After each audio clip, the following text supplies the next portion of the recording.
In this video, I'll give you a quick guide on how you can withdraw money from MoonPay to bank account.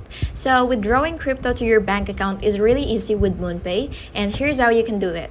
So first things first, you have to make sure that you've already logged into your account and that you've already created your profile and verified your account, and of course activated your portfolio.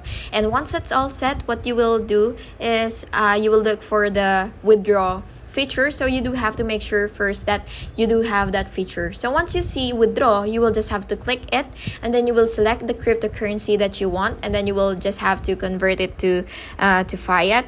And then what you will do is you will enter the bank details and enter your withdrawal amount, and then after that you will just have to review the fees and then confirm the transaction and complete verification if required. And the funds should arrive in about 1 to 3 business days, but it really depends on your country or your bank account.